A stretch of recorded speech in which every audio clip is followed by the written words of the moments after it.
Selamat pagi Bapak Ibu, salam sejahtera di dalam Tuhan Yesus. Pagi ini kita akan belajar kembali tentang kehidupan doa. Ada seorang murid datang kepada gurunya, pada suhunya. Dia berkata kepada suhunya begini, "Suhu, sampaikanlah doaku kepada Tuhan, karena suhu dekat dengan Tuhan." Lalu suhunya menjawab, "Saya haus, tolonglah kamu minum untuk menggantikan saya." Sang murid menjawab, "Mana mungkin saya minum untuk menghilangkan haus dari suhu." Suhu lalu berkata, "Untuk hal yang sepele seperti minum, masing-masing harus melakukannya sendiri. Mana mungkin saya menggantikan rasa hausmu untuk menghadap Tuhan." Ini hanya sebuah cerita. Ini hanya sebuah hal yang mungkin nampaknya konyol. Tetapi itu seringkali terjadi juga pada orang Kristen. Banyak orang Kristen yang merasa kalau belum didoakan pendetanya, doanya nggak sampai sama Tuhan. Jadi kalau belum didoakan pendetanya, itu rasanya nggak tenang. Bapak Ibu, doa adalah sebuah relasi pribadi. Seperti renungan saya pada saat hari Senin.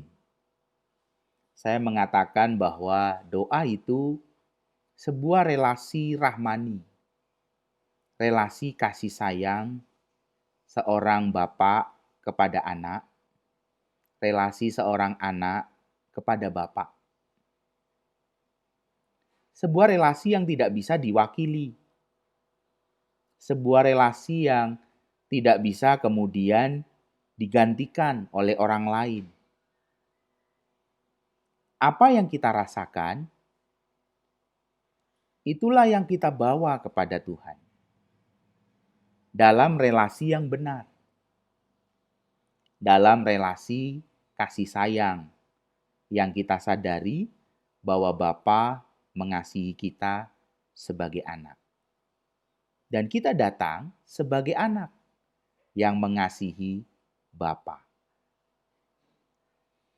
Satu bagian tentang doa hari ini akan kita baca dari 1 Samuel.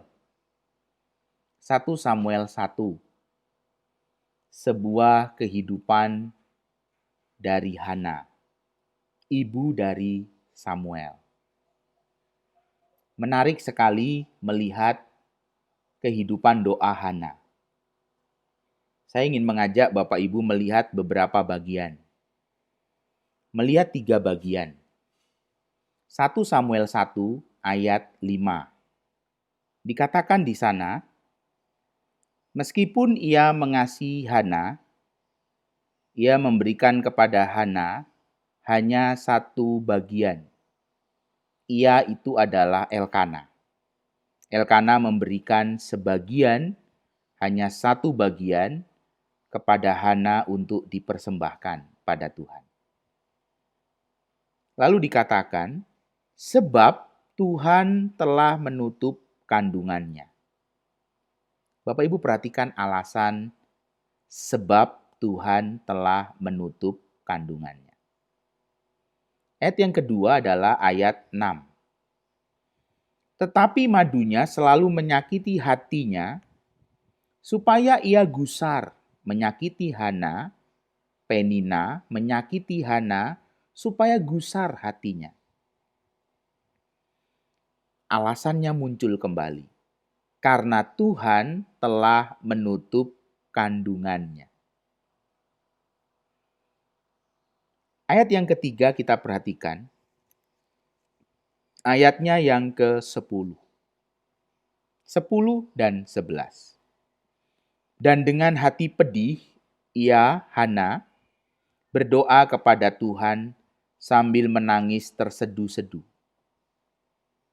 Kemudian bernasarlah Hana, katanya, Tuhan semesta alam, jika sungguh-sungguh engkau memperhatikan sengsara hamba-Mu dan mengingat kepadaku dan tidak melupakan hamba-Mu ini, tetapi memberikan kepada hamba-Mu ini seorang anak laki-laki, maka aku akan memberikan dia kepada Tuhan untuk seumur hidupnya, dan pisau cukur tidak akan menyentuh kepalanya.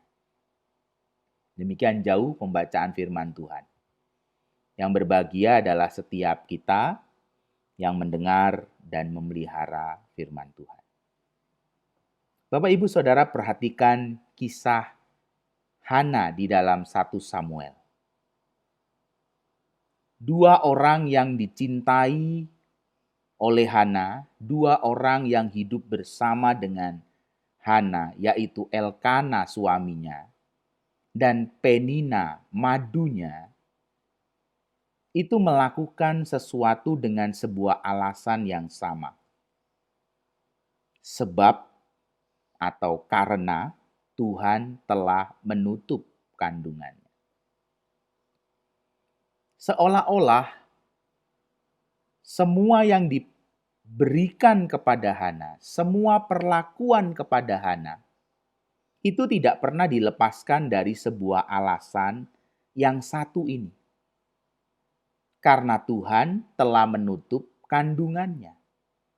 Artinya dia seorang yang menurut Elkana dan Penina, Hana ini seorang yang tidak diberkati Tuhan. Seorang yang tidak mungkin didengar oleh Tuhan. Sehingga persembahan cukup satu bagian saja. Sehingga siapapun bisa menyakiti dan membuat gusar hati Hana, karena Tuhan sendiri sudah tidak memberkati dia. Tuhan sendiri sudah menutup kandungannya. Tetapi yang menarik, Hana tetap berdoa, bahkan Hana bernasar kepada Tuhan.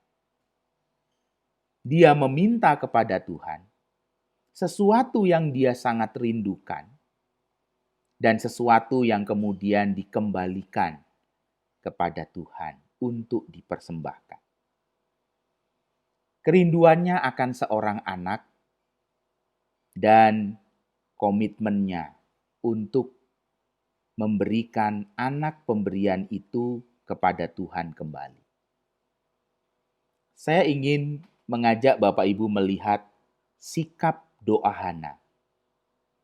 Ketika semua orang mengatakan bahwa Tuhan telah menutup kandungannya,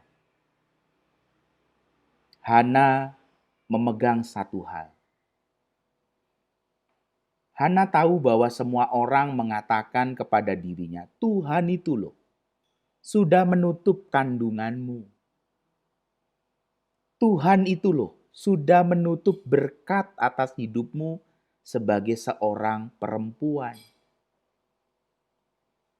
Tetapi yang menarik, Hana percaya sekalipun Tuhan telah menutup kandungannya, Tuhan tidak pernah menutup telinganya. Tuhan tidak pernah menutup hatinya. Bapak, Ibu, Saudara sekalian, dikasihi Tuhan Yesus Kristus, kita bisa belajar tentang sikap doa dalam bagian ini. Mungkin perjalanan hidup kita itu seperti Hana. Kita merasa bahwa ada banyak hal yang sudah ditutup oleh Tuhan, sehingga seolah-olah tidak ada berkat, seolah-olah tidak ada keberhasilan, seolah-olah tidak ada jalan keluar dalam hidup kita. Tetapi kita diingatkan, seperti Hana menghidupi doanya, Sekalipun Tuhan menutup kandungannya, Hana tetap percaya Tuhan tidak pernah menutup telinganya dan Tuhan tidak pernah menutup hatinya. Sehingga Hana datang pada Tuhan dan berdoa.